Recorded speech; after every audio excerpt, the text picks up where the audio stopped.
Okay, so before we get started here, I thought I'd just kind of like introduce the approach that Rena and I are gonna take to this workshop over the next 3 hours. So one thing to note that I hope that the combination of Rena and I can bring together is some different perspectives on how to talk about theory of change and evaluation. While I am a researcher, most of my work on theory of change and with evaluation has come from like the applied practitioner side within nonprofits. Whereas I think Rena really approaches this with some expertise as a researcher. And so we're going to come at it from some different directions and probably jump back and forth between the two of us to try to give you like a more holistic understanding of some of the stuff that we're talking about. But our general approach to today is we're going to introduce a concept, or for some of you, it may be a reintroduction to a concept.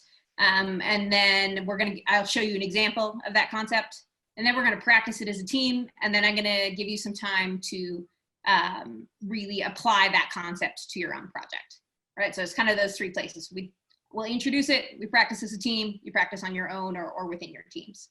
And if there's a question at any point, feel free to stop this. We really want this conversations or this training to be really conversational. And so if you have comments or questions, feel free. We'll try to stay on track. If a comment is maybe a little off where we're going, and we're going to keep a parking lot list that we'll come back to at the end of the training as well. I'll move pretty quickly through learning objectives because this was mostly to make sure Rena and I were on the same page when we designed this, but really focusing on what is a theory of change, how to use it, what are evaluations and how to use those. And when you use those tools, both tools together, how can we do our work, do better work? The agenda for the next little part is this first section is going to be on theory of change, and that's largely separated into writing and defining good goals, and then building a theory of change off those goals. So we're going to do some reverse engineering, and I'll talk to you a little bit about that in a minute. And then we'll take a break, and then we'll move into, okay, now that we have this model or this theory of change, what do we do with evaluation? What do we evaluate? How do we evaluate it? How do we know if we're doing evaluation correctly? And then we'll bring it all together at the end. So, okay, so before we get kind of farther into some of the details, what are people's first reactions to the words theory of change and evaluation? If you have some experience, if you don't, what do people know or think about these concepts? I love the idea of doing program and process evaluation. I'm still learning on it. As far as theory of change goes, I only had one introduction to it from a lab that we did with Becky. And like when she explained it, it made a lot of sense to me. But then I took a bunch of notes and tried to sit down with my project and felt like I had no idea how to even attempt to do a theory of change, which then made me realize that I was really confused on how to clearly define my goals and like in my own head parse apart all the different pieces of my project, how they fit together, and like what my desired outcomes are. So I don't, that's not really a perspective, just that it's— No, that's great. That's super helpful. Yeah, no, that's super helpful. And I think a very common issue that we all run into frequently regarding the content, regardless of the content.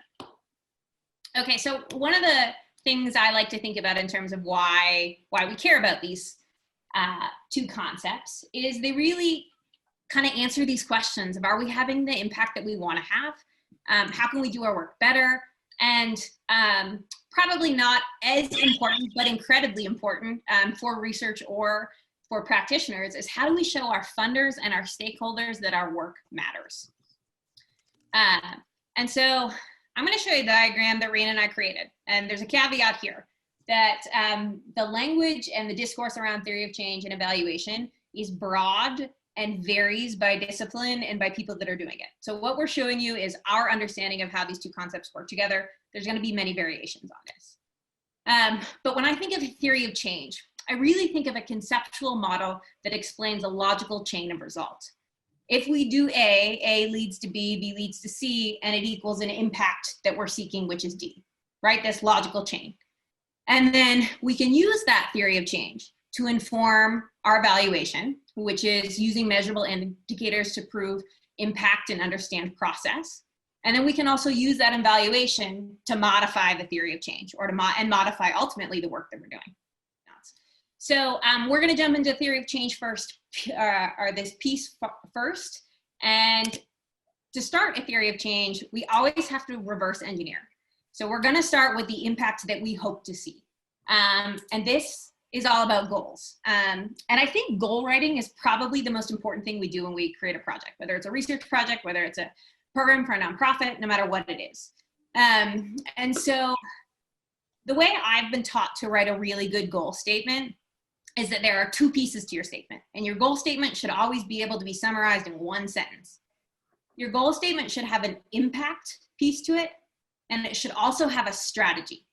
So for example, in this training, so a goal statement could, for this training that we're doing right now, could be to increase the conservation impact of CCC Fellows work by enhancing their understanding of and ability to apply evaluation and TOC tools in their work. So that piece, impact, right? It even has the word impact right in it. That is what we are hoping to do. Second piece is the strategy, is how we're going to do it. And then ultimately what the theory of change does is connects those two things together, right? But you don't want to have your whole theory of change in your goal statement. We just need to start with where we kind of want to end up. So I want to try to brainstorm as a team what we think the goal of the CCC Fellows program as a whole, and Kim and John, you obviously have an advantage to this program, but that doesn't mean your opinion doesn't matter, so you can throw your sticky notes up on there. But we're going to switch over to Miro here in a second, but I do want to make sure, I don't want you to worry about the strategy part. Pretend you're just writing the first half of the sentence. Just focus on the impact section of the goal statement.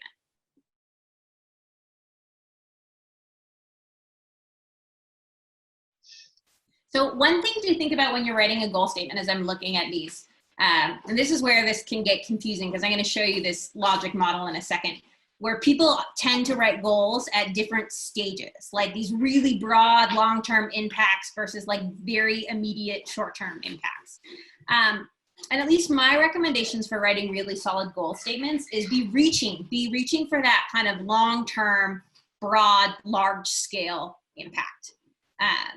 And depending on who you're writing for, you might change the scale of it, but for this purpose, I want you to think big picture. Like ultimately, if the CCC Fellowship program was 100% successful, what does that mean? What does that impact look like? So one thing that I would probably argue is in this, and it'll be easier to understand once we get to the logic model I'm going to show you, that a good goal is, let me look at some of these. These promoting collaboration between conservation stakeholders sounds like a pretty accurate goal to me. Increasing conservation impact, right? That's big impact, good goal.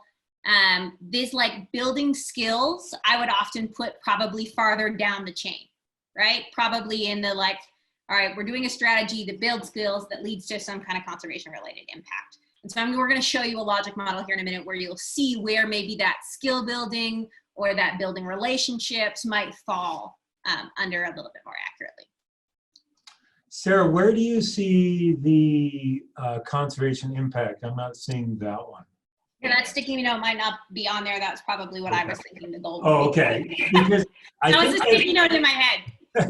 That touches on, I think, a really interesting point that I think arose during our review of the applications last year. That is also consistent with the point that you and Rena are making about long term and big picture, and that is that without a doubt, the CCC, the CCC was created, and the Fellows program intention is to have conservation impact, that's the one that's most far out there, and it's also the one that's most complicated because it can be really difficult to measure. It can be really difficult to attribute causality. And I know you're going to talk to some of this, but it's interesting that the sticky notes so far, I mean, you asked for what I was seeing in the sticky notes, including my own. The sticky notes so far tend to be, closer in to activities and things that are within our sphere of control, and then maybe the next level out. But I absolutely see both the importance of and how it's kind of missing so far in our stickies of what we're really after over is driving those outcomes on the ground over time. Yeah, exactly. And so we're going to pull those apart here in a few minutes of, so what's the difference between an impact and an outcome and an output, and what would you categorize? And I think the point about which is measurable or easily measurable is really key. And that's when we're going to talk about evaluation and suggest maybe which of those categories is most easily measured, most appropriately measured, as ways to kind of show our impact, but we're maybe not always measuring and evaluating this big long-term impact because we often don't have the time to do so. And Rena's going to get into that a little bit later.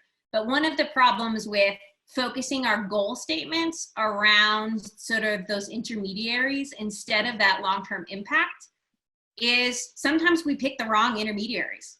If we're not thinking critically about like what's the long-term impact we're supposed to be achieving, we settle on an activity that we haven't really thought critically of, like, is this activity really getting us towards this big long-term impact that we're hoping to see?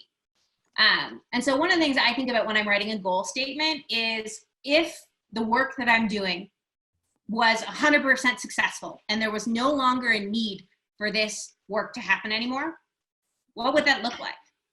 Like, what's that picture? It's sort of like a visioning process. What does that look like? So what I'm gonna have you do next is I'm gonna have you think about your project. And I want you, again, just to try to focus on that impact section of the goal statement. Leave out the strategies. Leave out the what am I actually doing, and focus on the what impact am I having, and try to push it the farthest away, broadest, long-term impact, okay? Don't worry about whether it's necessarily measurable right now. Sarah, can I give one quick example? Yes, please. I think sometimes it's easier to think outside of your field for a quick second. And so one example is, say the goal statement of an organization X is breaking the cycle of poverty through skills building. That is something that's far enough away, but still measurable and within their purview. And like Sarah had said, it includes an intent or a strategy, but they're not eliminating poverty. They're not eliminating the cycle of poverty, but they're able to. That's their goal. That's where they want to. Where they want to impact things. So sometimes it helps me to have another easier like mantra in my head and be like, how can I emulate this statement? So the statement is, organization X is breaking the cycle of poverty through skills building. So just an example. Yeah, that's great. Thanks, Rena.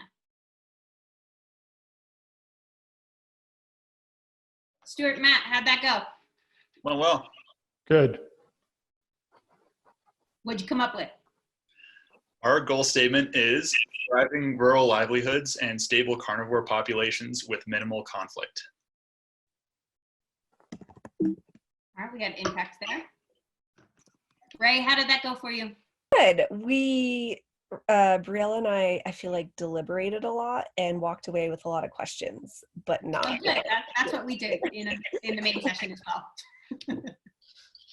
What were you deliberating about? So we thought about like the goals of our individual projects, and then as I was thinking about my goal, I realized that I didn't think about wolves at all. And then I was like, well, what's the conservation impact? Is our big impact supposed to be about wolves? And then if it is it about reducing social conflict over wolves, or is it about something that should be like more specific to, I don't know, like a Colorado conservation initiative? And then for me, I was like, I feel like my goal is to see an increased amount of conservation, collaboration, and participatory decision making in natural resource management. But then I felt like maybe that was one of those like stepwise goals you were talking about, but that felt like a really big outcome. So I don't know. Mm-hmm. So Rena's giving you like, yes, that's awesome. I can see her head nodding. So we're going to talk about this, I think, in the evaluation section, but I also think it's important to talk about now is that you can have different types of goals, right? You can have outcome goals and you can also have process goals. Like you can have outcome is going to be a confusing word because we're using that in a bunch of places. Rena, give me a better word. Process goals versus, caught her off guard. I was taking notes. But Ray, you were mentioning like the collaboration, aiming to increase the collaboration of your stakeholders or whatever your initiative is. Oh. A collaboration goal is a valid goal. Yeah, you can, and also I think the differentiation here might be project versus program. And so the scale, what's a goal for one thing might actually become like, or what's a long-term goal might end up becoming a short-term goal for, what's a long-term goal for a project might be a short-term goal for a larger program. And so it sounds like you're talking about wolves as the program and that collaboration process as your project. Yeah, we were just talking about like not overinflating where we feel like we have influence when you guys were in your breakout session. So I actually think that I would hold on to that second one that you were talking about. That leads me to another thing that Brielle and I sort of deliberated was, and then I didn't think about it until you said this, but would we consider like this CCC cohort, since we're all kind of working on different pieces of one thing, the program, and then each of our individual projects, like our own project where we'd have our outcome would be a small outcome for the program, but it's our primary big outcome. Yeah. Sorry, I'm muted. I think we lost Sarah for a second. Yes, it would be great if for the purpose of this, you could think about your own project. And you can definitely think about how that feeds into programs and should think about how that feeds into programs. Otherwise, your project goals and objectives might not be appropriate for the program. And so you would want to, when we go through the theory of change a little bit more, think about those connections. We're going to move to this slide because I think it will help. But this is a really simple theory of change model. And I'm going to show you more complex ones in a minute, but this is a really good way to start. And I've got this arrow going backwards because I want you to always start at the impact and reverse engineer your way to activity. But if you've got this impact, which is a big goal, it's usually long-term and more abstract. And I think this conversation around, and I was calling them like process versus outcome, and Rena was talking about project versus program. Like for example, you could have a goal that would be around conservation impact. You could also have an impact in this category that could be about improving a collaborative process, right? And so those might be at a different scale, but in a theory of change, they could be the endpoint for that particular theory of change. But what we want you to worry about is that you make sure every single one of these columns leads to the next column, so that you have this activity of what are you actually doing, and then your output is an immediate result of your activity. And then your outcome is sort of this cascading short-term result of that output, and it tends to be less concrete, but often still measurable. It just takes more work. And then this impact is this big lofty goal that is usually much more long-term and often more abstract. So for example, in this training, our impact could be, increasing the impact of Fellows conservation work, right? So that we're really focused on the conservation work that you all are doing. Our activity, if we're jumping to the other side, would be to facilitate this workshop about theory of change.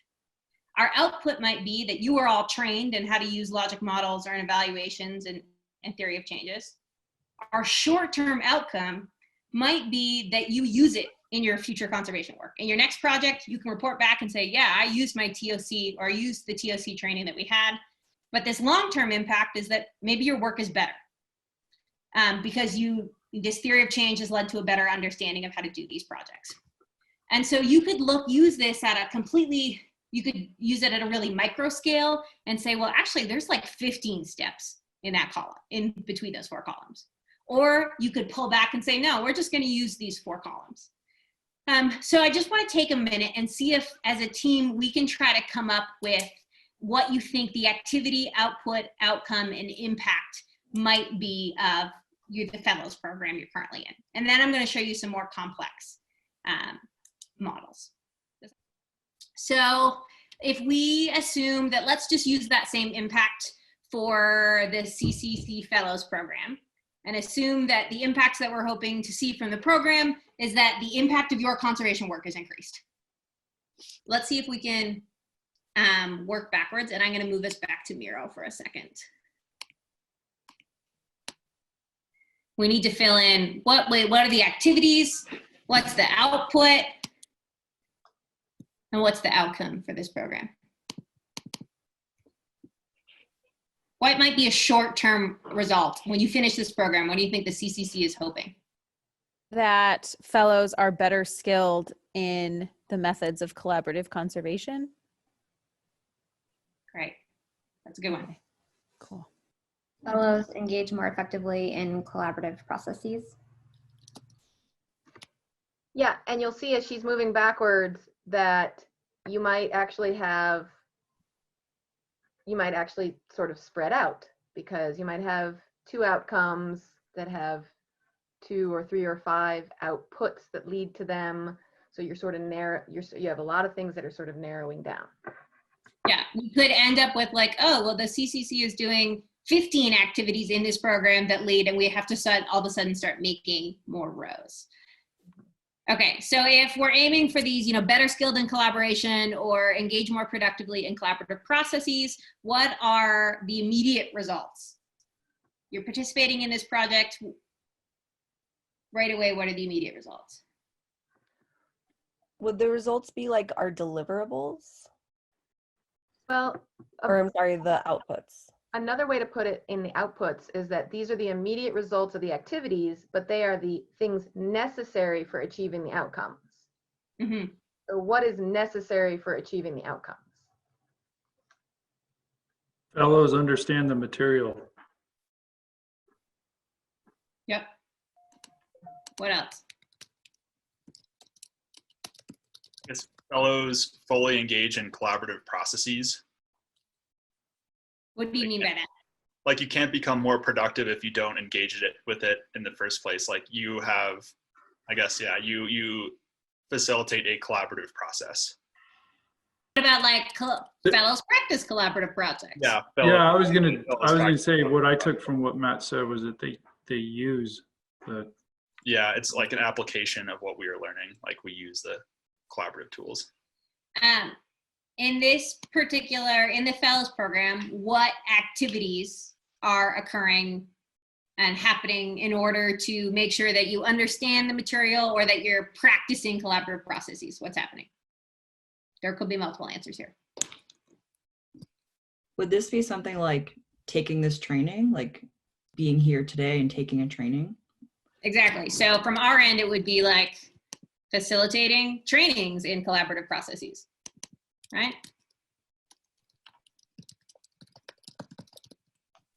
And this is where I'm going to give a quick example, even though it's out of time. We're going to talk about evaluation. After this training, you will receive an evaluation.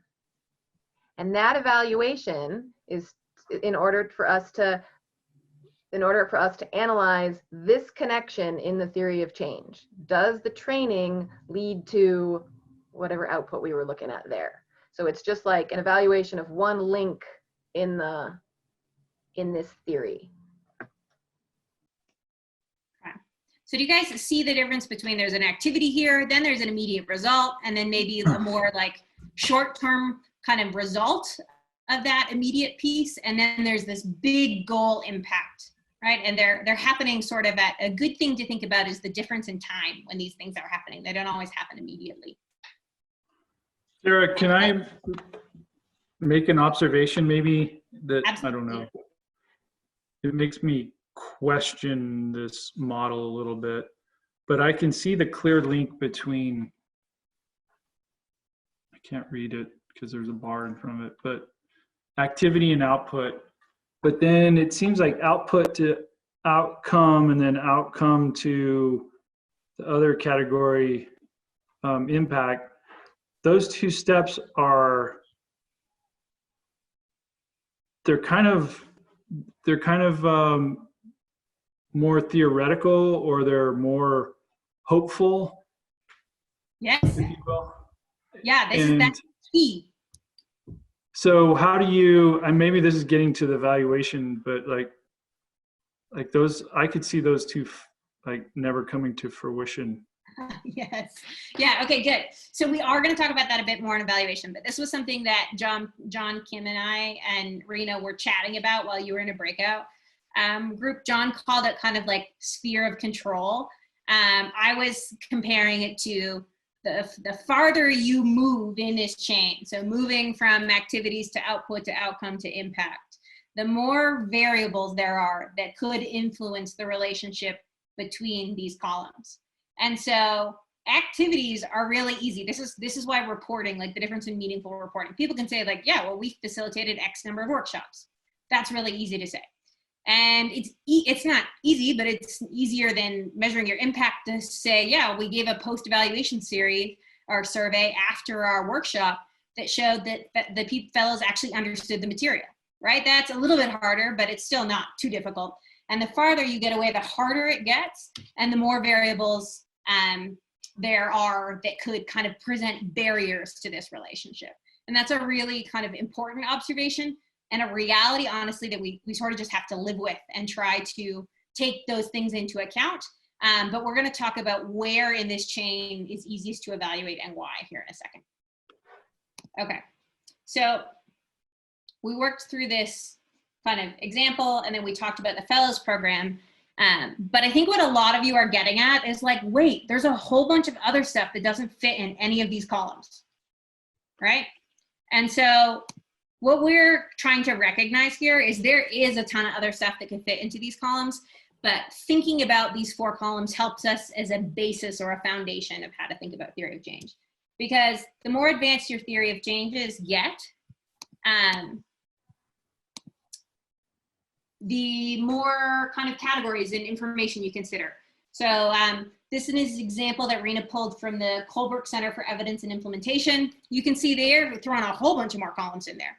They've got root causes and the need. So what's the problem they're trying to solve? They have resources. So everything, you could throw staff time in there to financial assets to all sorts of assets. And then you have these activities, and you notice they've started to change the language a little bit that we're using. So that's really key, because everybody defines an output or a difference between an output and an outcome and an input slightly differently. And I really I don't think that matters. What matters is that the people who are talking to each other know what they're talking about, but that the linear or the chain of results between these things matters. But you can see they also have outcomes, and then they call them mechanisms of change. And then they have these long-term outcomes. I don't want to use this because I think it's really complicated and it's not a great place to start, but I want you to understand that these theory of change models can get much more complex. And on this next slide, we've got a theory of change that is this program that also includes different stakeholders. So in the blue, they're saying this is the theory of change for how our volunteers engage in this program. And then the pink is how our clients engage. And then the yellow above is how our donors are engaging. So these are really complex, like program or even organizational wide. And then the different colors are showing theory of change models within this larger theory of change. I don't need you to look at this and understand exactly how everything's coming together. What I want you to understand is this 4-column table that we're working at is the basis for building something like this, right? And the names of those particular columns, in my opinion, are quite arbitrary, and I don't care what you call them. I just want you to know that they relate to one another and they make sense. There's nothing worse than a whole bunch of people getting caught up in an argument over outputs and outcomes. Yeah, and a few other columns, as Sarah was saying, that oftentimes as you're really getting into your model would be things like the problem that's already been identified there, barriers, assumptions, and then they included, target, beneficiary, or recipient, things like that. Those are great things to work through, whether that connection is an assumption, how do we know? Well, that gets into evaluation, but yes, so there's There's more to consider. I have Okay. a question. Sorry, go ahead. So you keep saying to like make, like you don't care what they're called, but you make sure they go in like the logical sequence, and then bringing up like barriers and assumptions. How do you know where the columns go? And like, how do you know if assumptions should go before or after key problems? Or like, how do you make that call? Generally, I would say that assumptions would go anywhere where you think you are going to make an impact, and you have identified a mechanism, meaning a strategy or an activity that you are doing.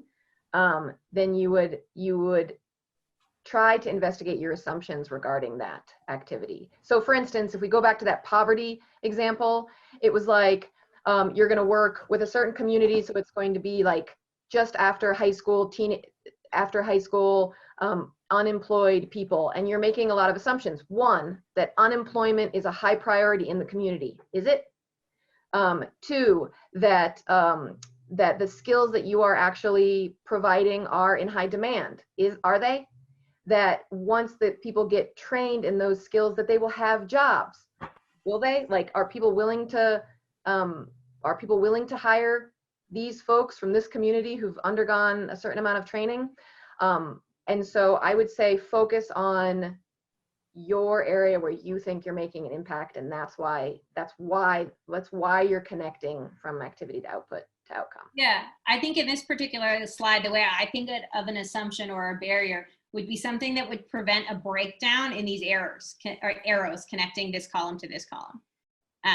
And so one way I've seen it done is that assumptions are kind of drawn in little or barriers in little bubbles connected away from each arrow. Like the visual representation is up to you in terms of what makes the most sense. The important piece is that you're thinking of them and you know where they might show up. Sarah, can I add something there to what you just said? A phrase that I really like is you can ask yourself at any stage here, I've heard people say, and then magic happens. and the magic, or then a miracle happens, meaning that there's a step in here that really is just not plausible. And the overarching point here, Ray, is that by laying it out like this discussion we're having and the discussion you all were having in your breakouts is exactly what this process is intended to do, to challenge you to think through the relationship between each one of these columns and those activities on the far left and those outcomes you want on the far right. And you don't want any of those arrows to be dependent on magic or miracles. Good.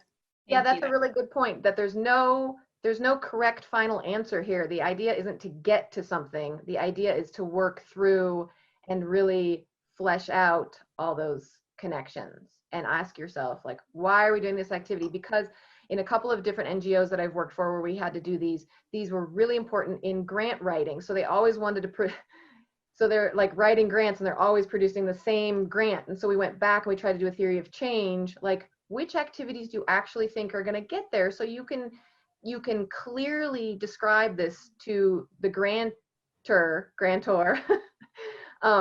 and that you're not always saying you're going to do the same activities and then you're like reporting the same activities to 4 different sources. Yeah. Okay.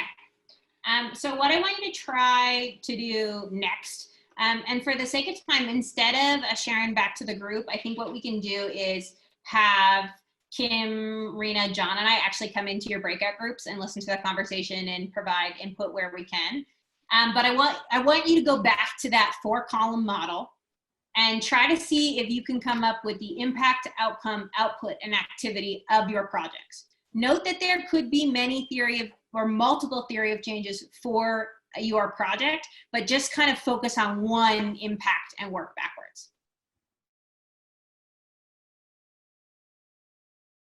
I think a couple of the gems that came out of the session that I sat in on were that,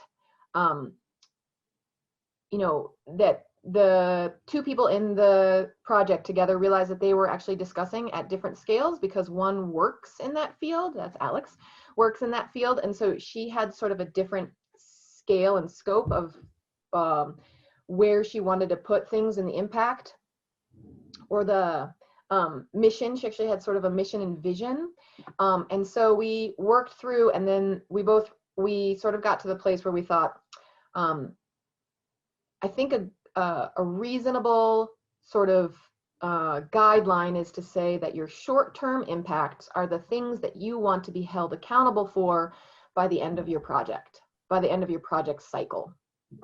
But you wouldn't want it to end there, right? You would want to know that that is contributing to something. So you might think of something like, what if CCC had enough money and time and they followed up on your project in 3 years, what would you expect the medium term outcomes to be?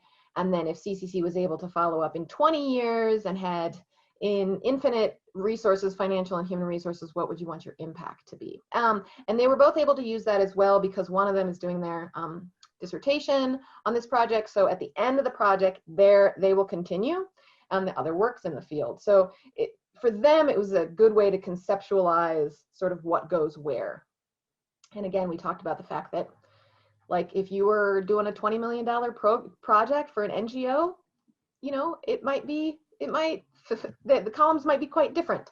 And then Ray Nickerson called it, instead of columns, she started envisioning it more as like a web. So activities might lead to different outputs. Those outputs might converge into an outcome, and you might get all sorts of web connections. So those are some of the highlights that came out of our session. And I bring those up because we did talk a little bit about evaluation while we were there. Okay, so quickly, let's have some brainstorm on what the difference is between research and evaluation. So research is the accumulation of knowledge through an empirical process, where evaluation is whether, I guess, a program you have applied or the research you have done is indicative of reality or has worked. Ooh, okay. Yeah. I definitely like a lot of those aspects that you brought up. Anybody else? It seems like they could be the same thing, depending on what your goals were. Mm-hmm. Yep, can be the same thing. I like the differentiations that Matt introduced, but they can be the same thing. In general, loosely speaking, evaluation is empirical as well. And one of the definitions says objective, but we're gonna see that that's not always necessarily the case. But is an assessment of, generally you're talking about a project or a program or a policy that is intended to have an impact, and that is not necessarily a characteristic of research, right? You might just want to understand how something works, or how concepts are related, and that is oftentimes the difference there. One, you can do research that is evaluative. For instance, I was able to do a evaluation of the CCC Fellows program last year, and it has generated some really interesting outcomes, so really interesting results and research. But generally, we're talking about a program that has an intention to make an impact, which is why the theory of change also is applicable. And yeah, so that you can be, I actually won't get into the intent there. So today we're going to really quickly just actually talk more about how to think about approaching an evaluation and when to do it, rather than actually working through an evaluation, because that is, people spend their courses and careers studying and talking about evaluation. So this will be a cursory introduction, but we will touch on the purposes of evaluation, the timings and the different names associated with that you have to think about. Scale, what kind of indices or indicators might be appropriate, and then briefly touch on methods, designs, and analyses, and then think about the who involved, not just the who is conducting the evaluation, but then the who is interested in the evaluation, because they will affect your evaluation. So Next question. So if you haven't cheated in your slides and looked ahead, what are some general purposes of evaluation? Make programs better. Yay! Ding ding, this is like Price is Right. Definitely in the top 10. Not Price is Right, Family Feud. Make programs better. What else? Measure success. Yep. Measure outcomes. I'm going to use that word, but that could be, those could be outputs, outcomes, impacts. Measure results, and whether they're successful or not. Anything else? I guess I'm just considering that maybe you do an evaluation of things that weren't part of your original research question. Like maybe your research question is, how effective is this thing? But you could also evaluate outside of effectiveness. I'm sorry if this is getting a little like complicated, but how did people feel about the process, even if we're not going to look into how their perceptions are influencing their behavior, kind of thing. Okay, great. You bring up a great one, which is actually the process. Okay, so I will torture you no longer. Some of the general purposes of evaluation are essentially you guys were great. Get a baseline, so determine where you're starting from, and then that itself can have multiple purposes. Get a sense for a change, results due to a particular intervention, which is probably your project or program, or as we were talking about in the theory of change, any of your activities or any of your outputs, and to see whether they connect with the next step, whether your logic model is indeed logical. To get a sense for a difference, so difference between interventions, say. So this could be a way to improve programs, but at a very meta level, where the analysis is looking at differences in outcomes based on different inputs, and to get a sense for those processes that are causing any sort of results that you're looking at. So which elements or components are the most important. So this is just sort of general, the general purpose. And 2, 3, and 4 really can be used to improve a program. So evaluation of those can help improve a program, but they might be done at different stages of the theory of change or your program and using different methodologies. And you might also identify in evaluation, you might also identify who is benefiting from something or how. So those are additional purposes that are not here.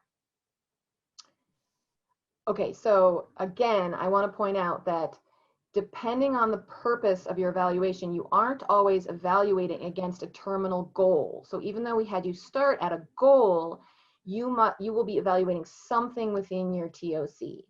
So we talked about, in my group, we talked a little bit about like, say they wanted to improve relationships with policymakers in order to bring about improvements in policy. So there's sort of an assumption there, and so say things like, we said things like, well, how do we know that's going to happen? Or if you give a policy to someone, how do you know that they're going to read it or use it? And so there are plenty of places. I was sort of doing this, like pinching along my imaginary theory of change. Like there are plenty of places to evaluate.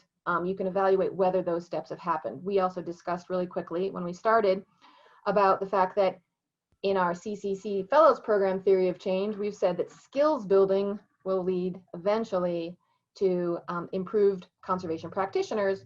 And so at the end of today, we actually do, we evaluate to see whether our assumption and our logic model is indeed logical.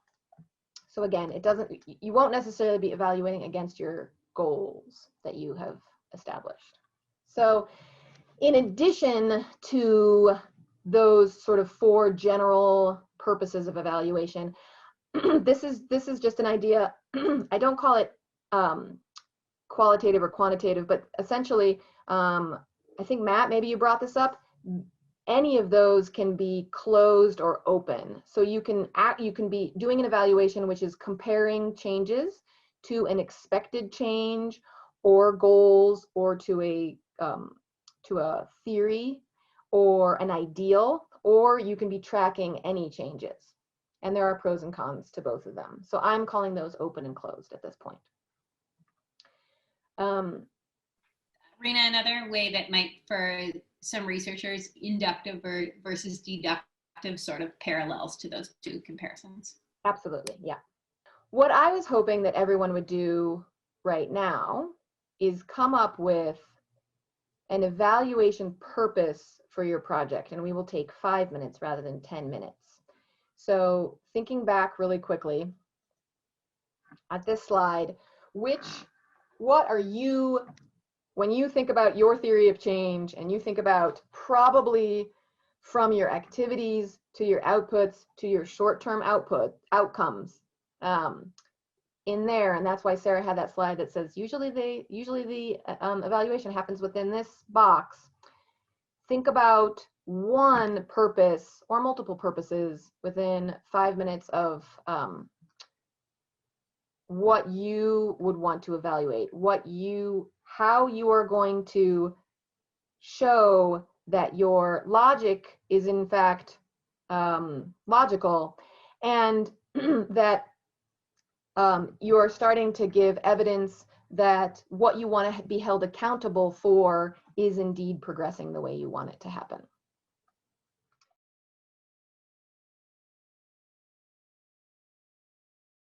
Okay, let's really quickly, if every group can share what kind of, if they feel like they were able to identify where they would like to evaluate their project, at what stage, and if they had any difficulties while they were trying to do that. So Matt, you're unmuted. Let's start with you. Sure. Yeah, we identified building trust and knowledge of effective tools and practices, which are both outcomes of this project. And so we wanted to evaluate whether webinars, meetings with ranchers and nonprofits and wildlife management agencies in Colorado would build trust and would increase knowledge of these tools and practices that may lead towards conflict reduction. Kim jumped in and was helpful in that you could do a pre and post survey of meetings or webinars to see if people feel like if they've built trust or knowledge as a result of those. Yeah. Awesome. So it sounds like you've actually identified whether you build trust, potentially how much, potentially what kinds of trust, and it sounds like you've explicitly identified that you want to know what mechanisms might have best built trust. Yeah, I think like building trust is a dynamic and long process, which one meeting, like, I guess it can do a little bit, but I don't know. It's just like in evaluating that, I don't know, am I setting myself up for failure? No, it sounds great. I just, much like the theory of change, we gave you 4 simple columns, and I feel like when you think about it, you can start to expand it like a fan and think about, and who is trust being built between. So there's many, there's many intricacies. So cool. Another, how about Ray G? So Sarah was really helpful in helping me think about the fact that I had a bunch of different theory of changes. So for the specific deliverable that I'm working on right now for the CCC project, I put that my impact is that diverse stakeholder perspectives will be incorporated into a wolf management plan in Colorado. And then, sorry, I'm going to jump because I'm still unsure about the middle two. My activity was like all the research that I did. My output was the policy brief, and then my policy brief was detailing how there should be this process for incorporating those stakeholder perspectives. So maybe my outcome would be if that process actually happens.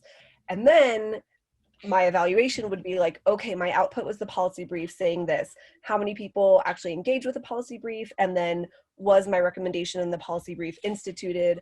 AKA, does that process happen?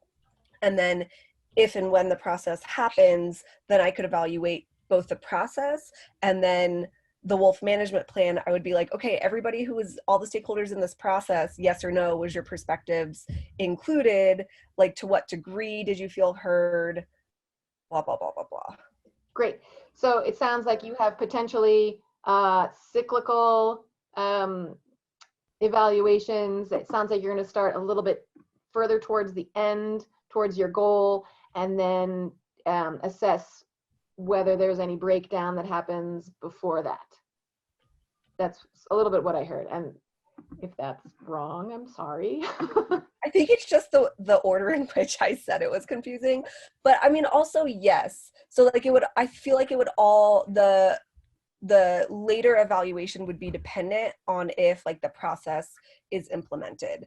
So then if the process is not implemented, then my evaluation, I guess, would be no success from the policy brief forward. And then if the process is implemented, I would evaluate both like the process, and then if the process is implemented and the perspectives are put into a Wolf management plan, then I could evaluate my whole project. I don't know. Okay, I follow pretty much. No, you guys are trying to cram all your thinking into a couple of minutes. Matt, going back to your project and the survey, we will talk about this. We'll touch on it briefly, but since we're going to be going rapidly, I just want to make sure I don't forget. Surveys, definitely, you've got your pros and cons because you've got your distinct, clear comparison pre-post, but that would be one thing we would call like a goal evaluation, because you won't be assessing anything that's outside of what you are asking about. So like Sarah said, more of a deductive process, and might not inform you about whether there were other processes that were important that you are not in tune with, things like that. So just to keep in mind as we move through evaluation. Yeah, and then I think we lost Ray. Did we lose Ray? We lost Ray. Girl had to go teach. And I think we lost Ray too. Share your what area or what purpose yours is going to serve? Your evaluation, or what one of the purposes of a potential evaluation would serve? One of our outputs, which I actually think might be an outcome, is improved relationships with Colorado policymakers. And we said that we could measure that by talking about engagement with a policymaker over time. If you can continue engagement, that is a sign of an improved relationship, so we can measure that. So like also number of new relationships established would be a metric of that. And we talked about doing that in January, so that we can evaluate if we need to, as a team, put more effort into that, and then be successful with having those relationships in place by the end of, or improved by the end of the fellowship period. And then we also talked about how would we evaluate the, like providing meaningful data to policymakers. Like we will have what the other Ray is talking about, a policy brief based on the research and the data that will go to policymakers, but we will need to evaluate like if that was a meaningful delivery of data, right? Mm-hmm. Yeah, that's awesome. So this is great because I already see folks like both evaluating their theory of change, like evaluating the steps and seeing like, does our logic make sense? Is this a valuable process? And doing a lot of getting a sense for the impact. So doing a lot of like goal evaluation. So number 2, which is amazing. Yeah, so sounds good. I'm glad that we're working through this. And before we went on break in the group that I was in, so that was Alex and Ray Nickerson, we did talk about how the theory of change is, and I'm not sure if I already said this, so excuse me if I'm repeating myself, but the theory of change is essentially like things that you want to be held accountable for. So they're not a description of what you're already doing. They're what you want to be held accountable for. So there's the accountability, so the outside reporting areas that some of you were talking about analyzing, and then there's the internal process improvement that Stuart brought up when we talked about purposes that you guys are also potentially talking about. So great, good. I'm glad that we're thinking about these different purposes, which connect really strongly to timing of the evaluation. So I'm calling this timing, and you've probably heard of these terms that are around the circle. So timing can be at the beginning. So this couples pretty tightly with the to get a baseline. So diagnostic, you might need to do an evaluation at the start. So Matt, you were talking about thinking about a change. If you're going to do a pre-post, you would clearly have one at the start. You could use that for comparison, like you said, or for gaps in actual planning. So that a diagnostic can actually help you produce the whole, your whole theory of change or your strategy, because you know what you are needing to address. Mid-course, also known as iterative, ongoing, or formative. So those are really to get feedback and make decisions to improve the process. And because they're adaptive, they're often not comparable to one another. So formative evaluations are often internal and are not often comparable between different projects or interventions. And then at the end, or retrospective, also known as summative, you might actually look at your performance. And so Matt, another option is always to do something like many of you, I think Ray and Alex both talked about summative evaluations. So after it's over, asking people, what use was this? Which elements were most important? Which bridges that arena into research? And some other words, terms that are often used are things like effectiveness evaluation or implementation evaluation. So effectiveness, goal evaluation are the things we've been talking about, like how well did I do? And implementation is how well did I do at a certain stage? So that idea that like, did we do what we said we were going to do? So an example that I like to use is like stream restoration. You might want to increase stream health, and the indicator of that is certain macroinvertebrate fauna at the, let's say, shredders.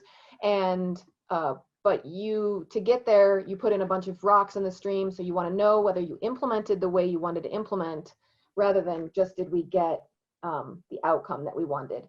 So this is just a brief introduction of different terms and trying to bring them together for you, because evaluation is talked about all over the place. So then when you're thinking about evaluation, we've talked about this now a number of times with the theory of change. We've talked about scale. We've talked about, are you talking about your individual projects or this grander program of wolf reintroduction and healthy working landscapes and reduce conflict? So one thing you could do is you could come together and create, identify impacts or missions that you have in common, and then work backwards from there in your own theory of changes. You don't need to do that.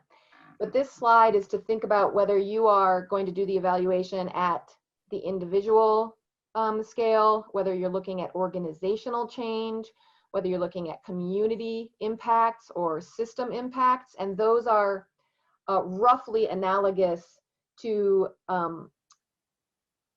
who is doing the evaluation. So you individually might look at your project outcomes, but an agency, when they're thinking about their functioning, are going to look organizationally. And then funders, when they're thinking about their impacts, they may very much be thinking about the community or the system level. So just another thing you need to think about if you're going to be doing evaluations. And then here we were going to work through this a little bit more interactively, but I'm just going to work through this. So I focused here on categories that are common within discussions of collaborative evaluation of collaborations. And oftentimes they're broken out into processes and actual outcomes. So the processes of collaboration versus the outcomes of collaboration. And processes can be things like how inclusive they are, so what kind of diversity, how transparent the decision-making process is, or the process of involving stakeholders and identifying stakeholders, how smoothly the visioning process happens, and whether at the end of the process there is a shared vision. So these are things that have to do with the internal process and are often evaluated. And then there's outcomes, and they can be they are often divided up between like perceptual outcomes and tangible outcomes, for lack of a better word. And so again, we talk about process outcomes. Perceptual outcomes may be things like attitudes or relationships, any of the perceptions of how things have resulted. Matt, you were talking about some perceptual relationships, or it might be more tangible. And so a couple of easy categories to break those up into are biophysical, which are often delayed and remote from distal from the project that you're actually conducting, and so might not be within your capacity to assess. Agreements, those are, some of you guys are talking about agreements, things like changes in policy, things like faster decision making, things like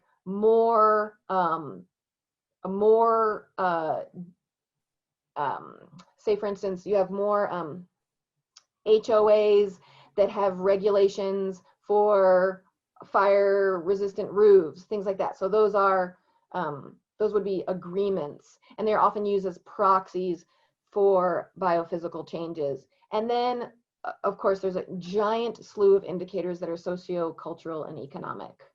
And we were going to go through that with you, but I think that we are going to charge ahead since we only have a few minutes. But again, an indicator is a measurable representation of the trend that you want to see related to your goal or objective or target. Okay, so they can measure your performance if it's summative at the end, or they can measure your progress so that you can internally change your process. And yeah, for either of those two things. And right now I had this caveat here, or this warning that said, don't be too ambitious, start small with a smaller set of indicators. But it sounded like everybody had a good grasp of where they might want to evaluate their theory of change and their progress. So this is just a reminder that these aren't separate processes, but that we are talking about evaluating either between the activity and the output, one of your outputs, or the output and the outcome. So you can evaluate the status of your outcome, or any of your assumptions, any of the logic in your logic model. Okay, so then we go into a little bit of methods, which really strongly depend on all of the previous slides. So the purpose of your evaluation, the timing of your evaluation, the indicators you choose, which are really going to depend on, unfortunately, things like other things that are in your theory of change, like your inputs, the resources, the finances, the skills you have, the time you have, all of those things. But I just put up this sort of simple check chart to think of like if you are looking at process or perceptive or outcomes, what kinds of methods you might want to use. And some of them, in the second column, I have written qualitative and quantitative because they can serve both purposes. You can get quantitative quantitative data out of document analysis. You can get quantitative data out of interviews and free lists and things like that. But there are fewer things that you can get qualitative information out of, clearly, because you have to focus on the qualitative. And here I would actually say that even though the SMART goals often, they pound home SMART, so they should be specific, measurable, attainable, realistic, and time-bound. How'd I do? We definitely want time. If you're talking about your goals, so if we're doing goal evaluation and you have a goal to increase something, then you might want to set a quantitative target. If you, on the other hand, are looking at process or thinking about improving or thinking about the nature, SMART isn't as applicable. And so the time-bound nature, yes, you would want to you'd want to be able to set your targets, and then your evaluation may inform why you didn't reach your targets. That's, it shouldn't be thought of as a failure. That should be thought of as valuable information to improve your theory of change. And that in itself can be research. So that's where that crossover happens, right? Where it's like, oh great, this might, if it's well formulated, you can actually have something that you might want to publish. And so I would encourage all of you to think strongly about having both quantitative and qualitative measures when you're doing your evaluation, to both be able to have those checklist items that are quantitative and we can understand and potentially compare, and then qualitative items that really give you a deeper understanding, especially about something as complex and dynamic and relationally based as collaboration. So I'm going to stop there. And what questions do people have? Yeah, the timing, I think the timing thing is important, because some of the things for your impacts and even some of your outcomes are longitudinal studies. So you could actually, if you're looking for money from a funder, even though you may not be doing that longitudinal study, you could say, this is what I'm going to evaluate now in the short term, and to really evaluate our major impact, this would have to be a longitudinal study, and this is how it might look, or something, just to show the funders that you're thinking about that, but then that they know that you're not going to be able to reach that longitudinal goal because it might be 5-6 years down the road, but that you're at least thinking about it. Yeah, those are excellent points. And evaluation can be approached much like a theory of change can be. It can be like, here is what we would ideally cover at every stage. I would want to know, I would either want to evaluate this assumptive mechanism, that I think that there's a mechanism between these two things, or you might get that information from published data somewhere, or due diligence doesn't have to be original research. And you can create an ideal, this is how I would ideally evaluate my whole project and program, and then you pare it down to what you have time for and what's accessible. But thinking through a theory of change and thinking from the beginning about what you're going to evaluate is pretty key, because otherwise it's much easier to match your activities with your evaluation and your evaluation with your activities at the beginning than at the end. So to move on, we're talking about who conducts the evaluation, just to be thinking about it, particularly in collaboration. There's a neutral third party who those are two different thoughts. I'm going to separate them. We often think of evaluation is conducted by a neutral third party, and that may be appropriate if you're needing to evaluate something like ecological impacts. But when it has to do with the process and whether people's relationships have changed and what processes might have really been the most influential, then then maybe it's somebody who's intimately familiar with the process. And I was going to go into, and if y'all want to stay for a few more minutes, think about it being participatory. So whether we're talking about just the people involved in the collaboration or involved in the process, or those affected by it. So there's broader questions here. And then again, I mentioned that you should also think about who it's for. Like, who's going to use this information? Is it for you to improve the process? Is it because you need to, like Kim said, is it a funder who might want to see the actual outcome? So that will all affect the indicators that you choose. Okay, great. Let's do some slides, and then we'll go back and do work breakouts for those who are still here.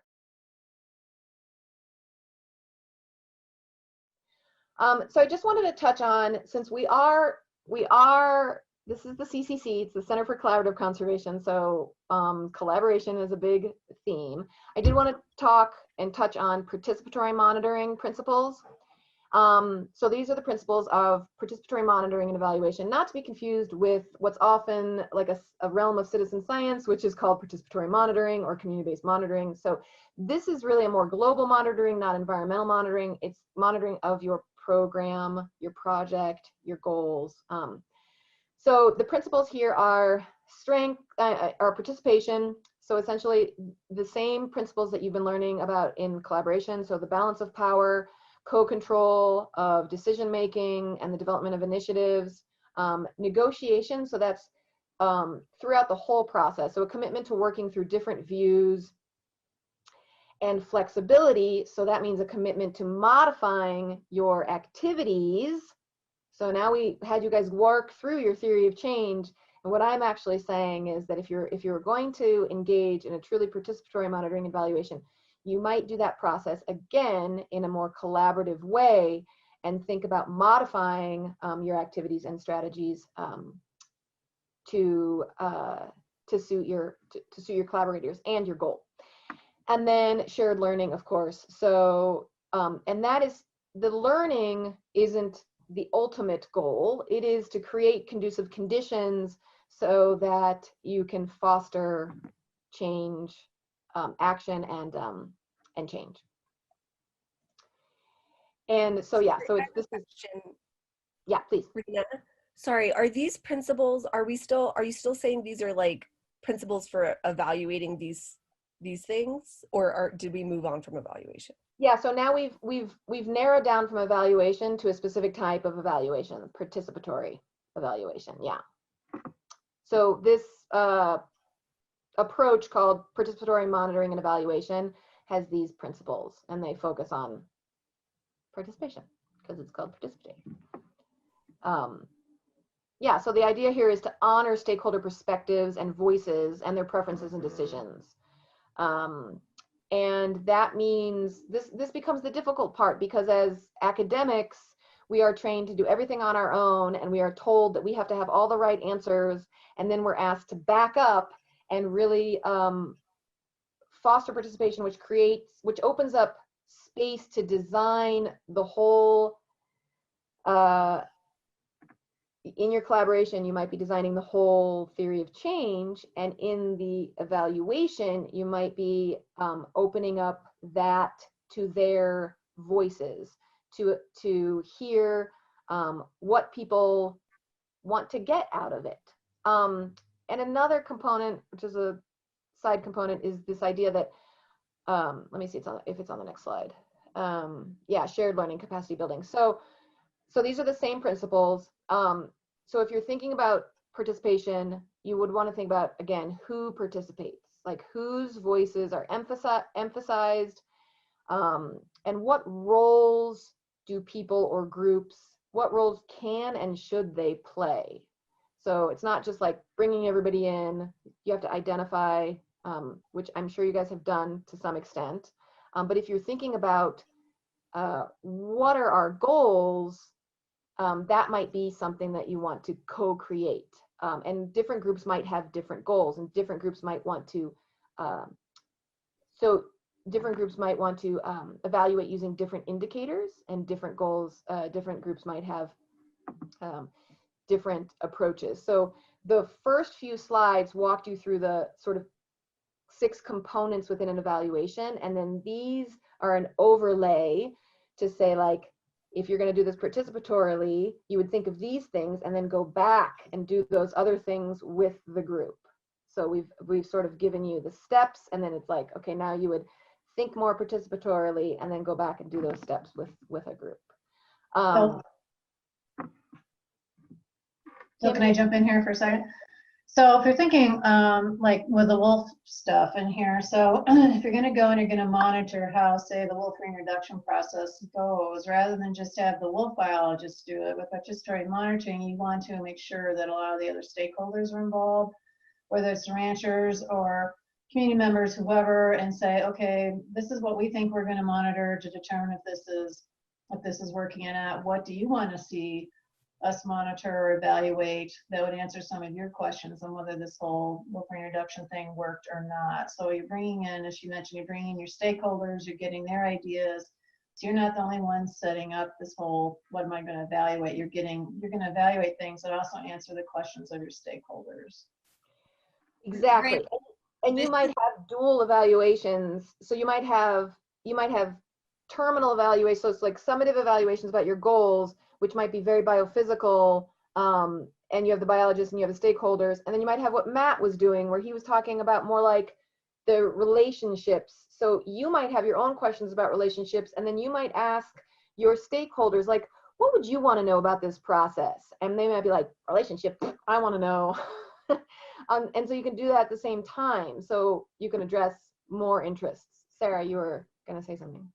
Yeah, I was just going to say, if you've heard of fields like participatory action research or community-based participatory research, while those aren't specific to just evaluation, there's that overlap of research and evaluation we talked before. There's entire fields and disciplines and sources of literature all on this particular topic. Yeah. I have a question. So collaborative process requires time and energy from a lot of different folks to engage and give their feedback. And yeah, and so this participatory monitoring seems to be another step on top of that in potential time or stakeholder fatigue within this process. And how do you kind of reconcile this and build them together so you can limit that stakeholder fatigue?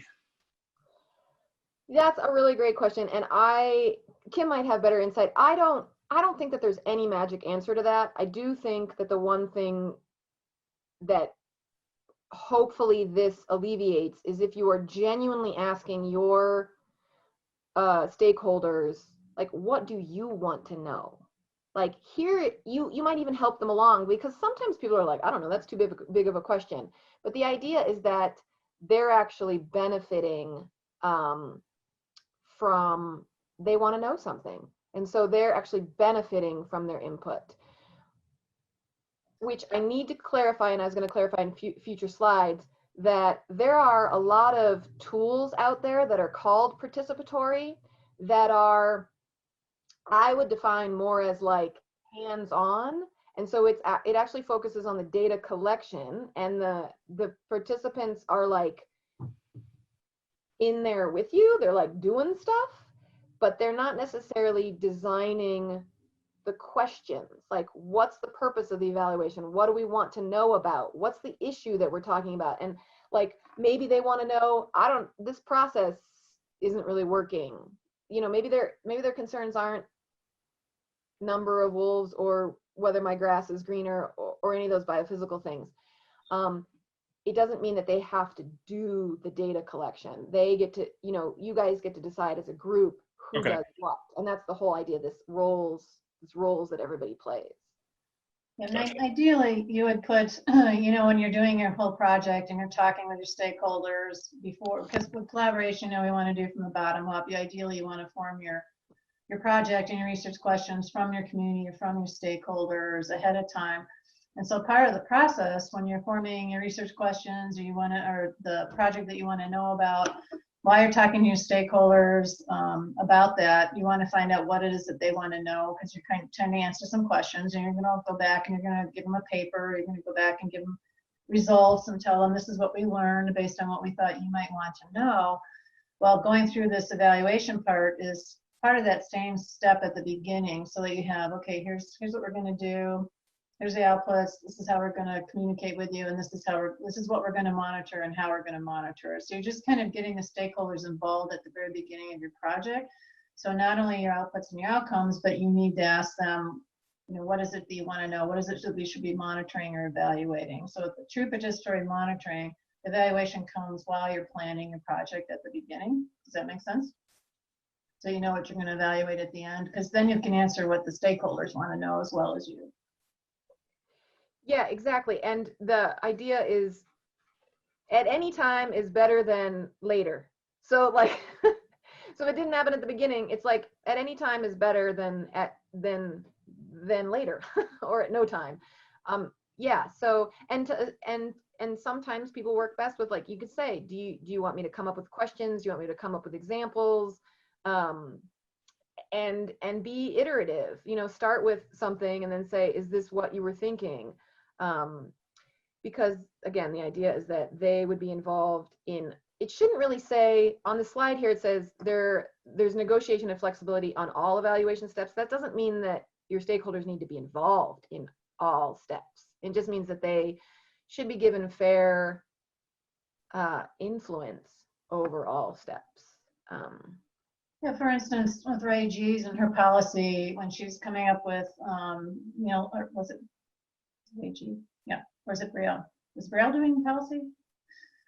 I think it's Brielle. Anyway, for doing the policy stuff, you might want to ask, this is what I want to know, this is what I do. And so it would actually ask the policymakers that you're doing this getting this information for, what do you want to learn? What should I evaluate when I'm doing this? What's the most useful information to you? And so that when you're doing monitoring and evaluation, you're, like I said, you're actually coming up with something that they want to know and that they're interested, besides what you want to know and what you're interested with.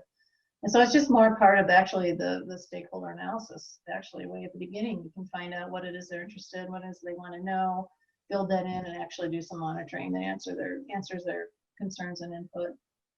Yeah, and then I imagine that Alex or others have some restrictions on what they can offer based on their agency or skills, and it's fair to say, this is what I can offer. Like, these are the skills I have. I can use my, Matt, you were saying rightly so that it's quite a bit of an investment to be involved in collaboration, and you are generally benefiting from it, right? You're getting funded to go there, or you're going to get a paper out of it or whatever. And so you might also need to use those connections and work a little harder to say, well, I can try to find people who can help help design that question or that study, or and you can also say, this is the sphere of influence that I have. What would you like from that? In terms of we're in terms of evaluation right now, but collaboration in general, but we'll stick to the evaluation. And then flexibility is also really important, of course, because the more participatory your project, the more goalposts might change. And I'm calling them goalposts, the same targets we were talking about earlier. Or the context might change, right? So the players might change. The whole political sphere might change, because you guys are all talking about, after this election, there's wolves are on the ballot, right? So things might change. So flexibility. And then connected to what Kim was saying, she was saying, if it's at the beginning in the stakeholder analysis, that's a perfect time to introduce it. But I want you to think logistically, like, when can you schedule in learning sessions? They don't have to be called learning sessions. They could just be called check-ins or, project meetings or whatever. But this idea that you're learning through the process, and you might already have data that you're sharing, or you might be talking about the process, because the idea ideally is that your stakeholders would actually develop capacity. So they're not just involved, but the process helps them think through the skills required to do it on their own in the future, to assess their own needs, identify their priorities and their objectives, and undertake planning, action-oriented planning. So consider scheduling in some learning sessions or information exchange in your projects. And then these steps are very similar. So you can sort of overlay the earlier analysis components of evaluation, sorry, not analysis, like of the framework. I call it a framework, but essentially this is that step that might have happened at the stakeholder analysis that is like, you're identifying who, so who will participate. You jointly are identifying what issues are important, how to collect data, when to collect data, when to analyze. So that's all stuff that you did when we talked about our theory of change and you started your evaluation. So it would be going back and asking your stakeholders or your collaborators or your partners to be part of that step one. And then gathering the data, that's like a fairly straightforward step. And then jointly talk about what that information means and how it will be shared. And then define actions as a result of what will be learned. So that's the idea of participatory evaluation. So you're monitoring the whole process. You're not necessarily monitoring like a biophysical outcome. Just like you guys were talking about, when you started discussing your purposes of your evaluation and identifying them, everybody was right on. I feel like that went really well. So I just wanted to highlight, we were going to work through these a little bit more in detail, but I just wanted to highlight that these are the areas things that when you're being participatory in your evaluation, you need to spend more time on. Definitely in the establishing the framework, that is likely, some literature has identified that the stage of identifying the issue is the most important part in a participatory endeavor or engagement. And then I was going to talk about a little bit about participatory ways to gather data, and then the sharing of the findings is important as well. So we really briefly, we talked about this: who will participate, what's the focus, what's the question, what's the concern, how should it be conducted, because folks might have a very different opinion than your ranchers might have a very different opinion than you do. Maybe they don't want to do surveys. Like maybe they want to have chats.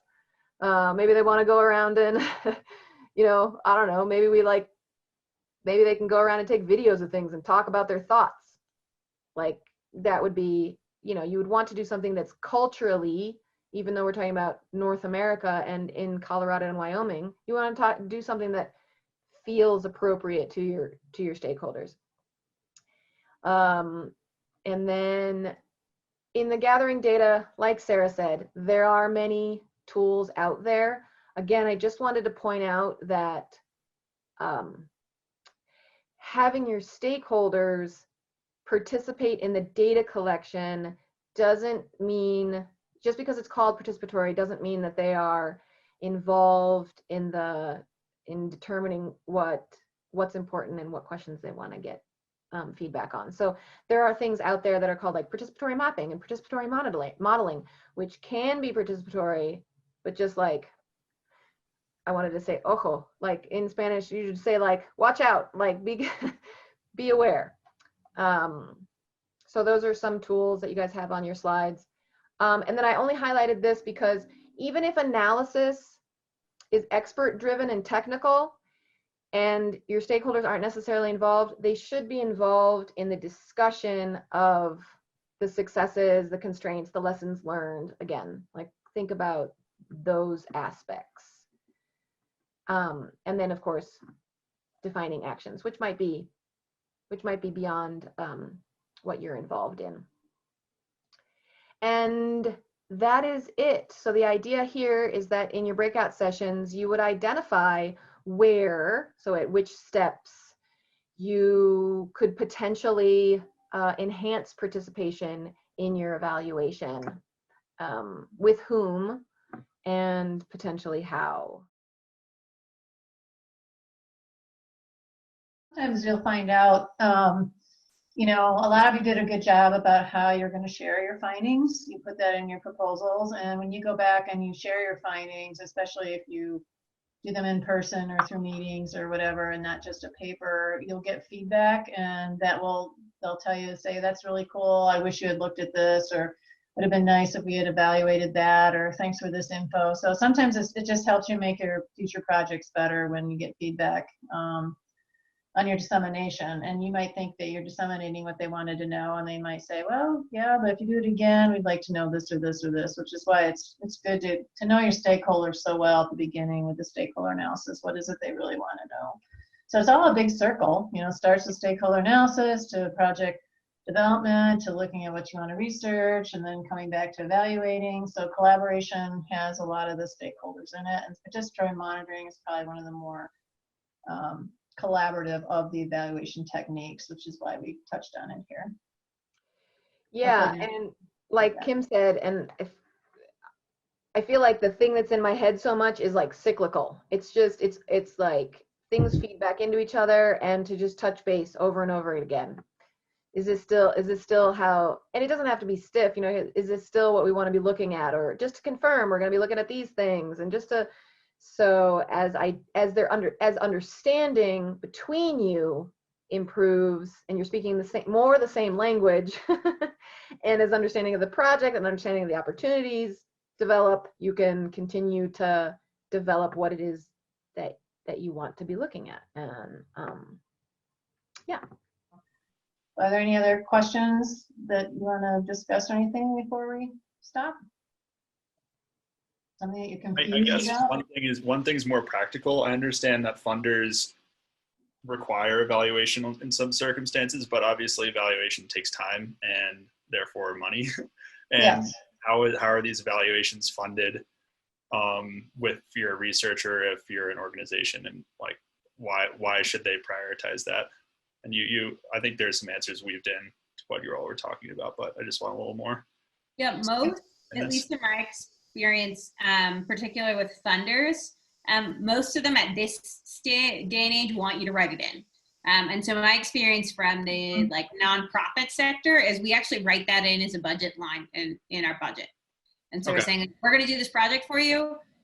You want us to evaluate it, you got to pay for it. Mm-hmm. Now, does that mean we're hiring a full team of like social science researchers to collaborate and do a whole published project? No. But often what that looks like, and I do a bunch of this work on the side as an evaluation consultant, is we get, for small organizations, they get hired externally and say, come in and help us drop an evaluation for this particular project. Okay. Yeah, which is why I think that's why we connected them to the theory of change as well, because theories of change help you inform a better program, and they also help inform better evaluation. And you can really, if you think about it early on, you can connect the two, and you can make it a lot cheaper by making it a lot more seamless. You know, you can you can know what you want to chat with or record or have people write down in the ledger or the logbook when they walk into meetings. You know what I mean? Like you can set things up so that you can evaluate, and maybe that's not the ideal evaluation, but something. Whereas when you do it afterwards, it's like, Yeah, I think the biggest mistake I've seen frequently is people like say like, oh, let's write up an evaluation. And then you get into the room and you're like, what do we want to evaluate? And it's very clear that nobody has thought about the logical flow and chain of events of like, oh, this is what we do. And this is what we hope to see our impact, and how do we get there? And so you're hoping that you're thinking of both of those things at the same time. So you don't get to a situation where your evaluation shows you that your theory of change model, either you don't have one or it's incorrect. Yeah. And it's really useful. And I think that Sarah and I have both found that it's really uncommon. both theory of change and But evaluation. I think becoming more common, particularly in the nonprofit sector, where this lingo is becoming, particularly by funders and foundations, like this is kind of the required. There's some grants that I've seen now that are requiring you to submit your theory of change with the funder. Okay. Awesome. Thank you. So, otherwise, thanks for joining us. And Rena and Sarah, thank you very much for all your hard work and trying to consolidate and narrow this down and do this training for us. It's awesome. Appreciate it very much.